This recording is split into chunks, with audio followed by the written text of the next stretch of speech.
पर राष्ट्र के प्रति भी एक धर्म, वो धर्म है, उसे समझना चाहिए। जो लोग पॉलिटिक्स में गए हैं, राजकारण में गए हैं, उनको ये याद रखना चाहिए कि हमें नाम कमाना है, पैसा नहीं। पैसा कमाना है तो बिजनेस में जाओ, वहां आप नाम कमाने हैं। शास्त्री जी, लाल बहादुर शास्त्री का नाम आज भी लो तो लोग नतमस्तक हो जाते हैं। उनका पैसा कमाया था, नाम कमाया। यही बात सरकारी नौकरी की है कि जो सरकारी नौकर है वो भी नाम कमाते हैं। अभी हम लोग प्लेन से आ रहे थे तो 2-4 सरकारी बड़े भारी लोग थे, वो बैठे थे। हमें देखते ही उन्होंने मुंह फेर लिया। वजह ये कि वो क्या होता है बाहरों में तो पहचान सकते, चक्कर, हाँ हवाला। वो लोग हवाला में पकड़े गए, हवाला। और वो बेचारे इतने शर्म के मारे, बेचारों को क्या करें, हवाला में पकड़े गए। मैं मानती हूँ कि सरकारी नौकर की जिंदगी भी बहुत दुख भरी। हम तो थे, बड़ी मुश्किलों से जिंदगी कटती थी। कोई बात नहीं, आप देश का कार्य कर रहे हैं, इतनी बड़ी बात है। और इतना ही नहीं, आप देश को सुधार रहे हैं, देश की मदद कर रहे हैं। इससे बढ़ के और क्या आप कर सकते हैं? और कौन सी ऐसी बड़ी भारी आप पदवी पा सकते हैं कि आप देशभक्त हैं? देशभक्ति की जिसने पदवी पाली वो आधा तो स्वर्ग में चला गया, समझ लो। और जिसमें देशभक्ति है ही नहीं, उसे बात करना भी व्यर्थ है। धर्म की, आध्यात्म की, देशभक्ति के बगैर कुछ नहीं हो सकता।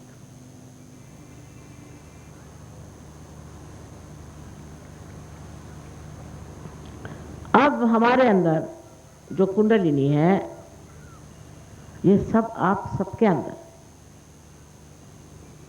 ये कोई नई बात नहीं है। हजारों वर्ष पूर्व इसी महाराष्ट्र में मार्कंडेय स्वामी ने कहा था कि कुंडलिनी नाम की शक्ति है, उसकी जागृति होनी चाहिए। ये तो बात सत्य है कि कुंडलिनी शक्ति हमारे अंदर है, उसकी जागृति होनी चाहिए। जैसे बीज को अंकुर निकलता है, इसी प्रकार मनुष्य के अंदर जो कुंडलिनी है वो अंकुरित होती है और वो आपको ये चारों तरफ फैली हुई परमात्मा की प्रेम शक्ति से एकाकारिता देती। ये घटित होता है, उसके लिए कुछ नहीं करना पड़ता। कुंडलिनी आपकी अपनी माँ, अपनी अलग से अपनी वैयक्तिक इंडिविजुअल माँ है।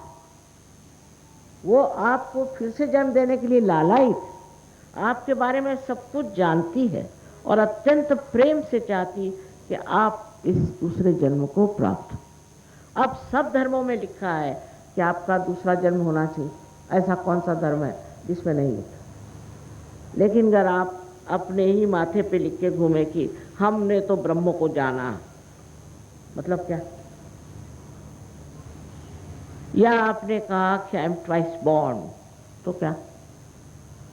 ऐसे इश्तहारात लगा लगा कर आप अगर घूमे तो इसमें आपको समाधान क्या मिलने वाला है? सो ये कुंडलिनी का जागरण जब होता है तो ये 6 चक्रों में से गुजरती है और ये 6 चक्र आपकी शारीरिक, मानसिक, बौद्धिक और आध्यात्मिक शक्ति के स्रोत है। और वो जब प्लावित होते हैं उसके कारण आपके अंदर शारीरिक, मानसिक, बौद्धिक जो भी समस्याएं हैं और आध्यात्मिक, वो सब ठीक हो जाते। अब पहले तो कोई विश्वास ही नहीं करता था कि सहयोग से बीमारियां ठीक होती। अब जब कुछ डॉक्टर भी ठीक हो गए तो आ गए ठिकाने पर। अब हमने अस्पताल खोल दिया है, वहाँ भी लोग आ रहे हैं और काम हो रहा है, क्योंकि आजकल तो डॉक्टर लोग इतना पैसा लेते हैं तो लोग कहते हैं चलो इसमें कोई पैसा ऐसा पड़ता नहीं, सस्ता मामला, तो चलो यही कर। पर ये बात दूसरी है। इसको आप कितने पैसे से खरीदिएगा, कितनी पूंजी है आपके पास? आपकी माँ को आप खरीद सकते हैं?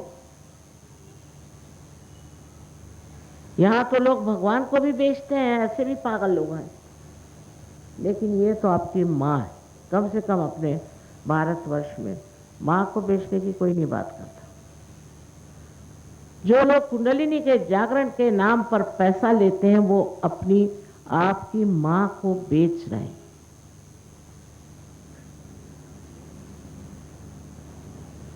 इसको आप क्या पैसा देंगे? ये तो स्वयं ही बहुत अंदर से आंतरिक ऐसी बनी हुई है कि चाहती है कि किसी तरह से मेरे बेटे को उसका पुनर्जन्म मिल जाए, उसकी सब भटकन खत्म हो जाए। और आश्चर्य की बात, जब ये योग घटित होता है, इस चारों तरफ फैली हुई इस परमात्मा की शक्ति से एकाकारिता आती है, तो आपको आश्चर्यता हठात सारे जो कुछ हमारे अंदर दुर्गुण है सब गिर जाते, रहते ही नहीं।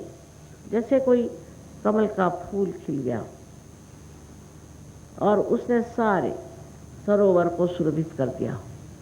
एक से एक ऐसे कमल के फूल खिलते हैं, लेकिन आपने नाम तो बम्बई का मुंबई कर दिया, लेकिन यहाँ मुंबई के कितने शिष्य हैं वो मुझे देखने का। नाम बदलने से क्या हुआ? नाम बदलने से मुंबई नहीं है।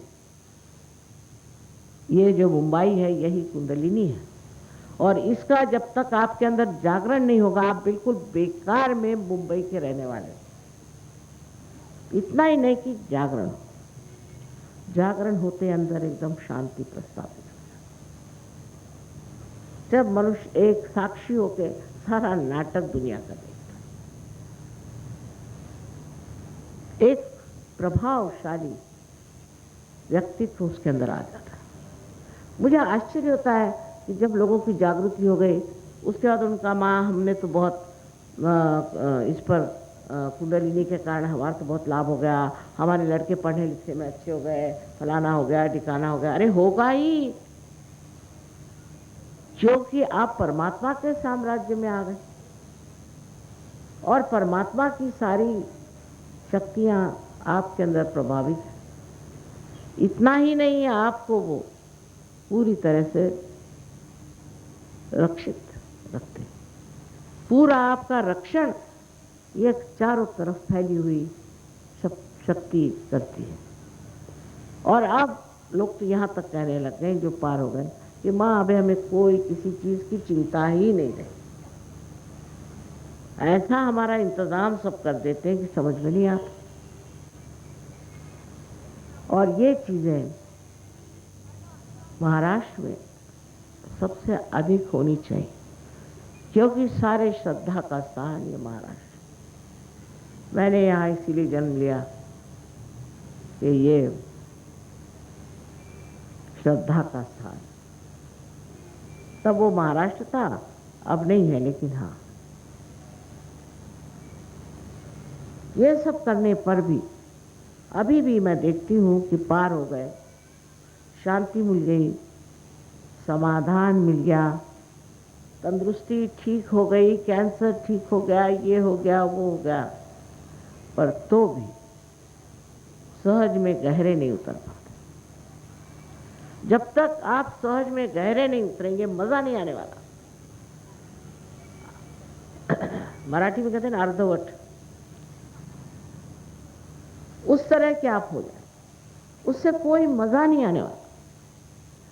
और बगैर उसके फिर रखा ही क्या है? सारी चीज हम मजाक करने के लिए करते। सिनेमा जाएंगे इसलिए उसमें मजा आ रहा है, कुछ भी चीज़ देखते हैं, कहीं जाते हैं, घूमते फिरते हैं, मज़े के लिए करते हैं। और ये मजाक क्या कहना चाहिए, तो आनंद के सागर में डूबने की बात, पर पूरी तरह से इसमें डूबना तो होगा।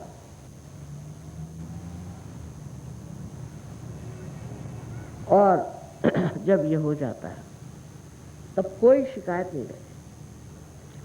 नहीं तो यही कि मेरा बाप ठीक नहीं, मेरी माँ ठीक नहीं, मेरी नौकरी नहीं, मेरी शादी नहीं होती, ऐसी चिट्ठियां मेरे पास आती रहती है यहाँ तक मेरी,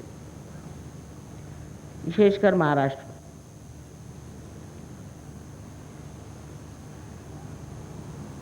अरे भाई, अब आप आए हैं परमात्मा के दरबार में, आराम से आओ, बैठो, देखो शान कितनी है तुम्हारी, कितने शान से तुम्हें रखा हुआ।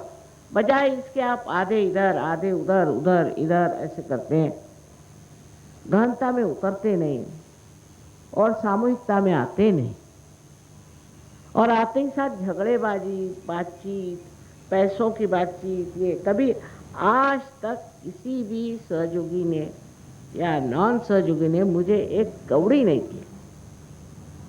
आप हैरान हो, एक पैसा नहीं दिया, आके खड़ा हो जाए जिसने मुझे कभी एक पैसा भी दिया मुझे। और सहयोग के काम के लिए जरूर, अब जैसे ये हॉल वॉल लिया हो, कुछ हो, ये लिया, इसके लिए पैसे ऐसे इकट्ठे किए, मुझे उससे कोई मतलब नहीं, मैं देखती नहीं, मुझे मालूम नहीं।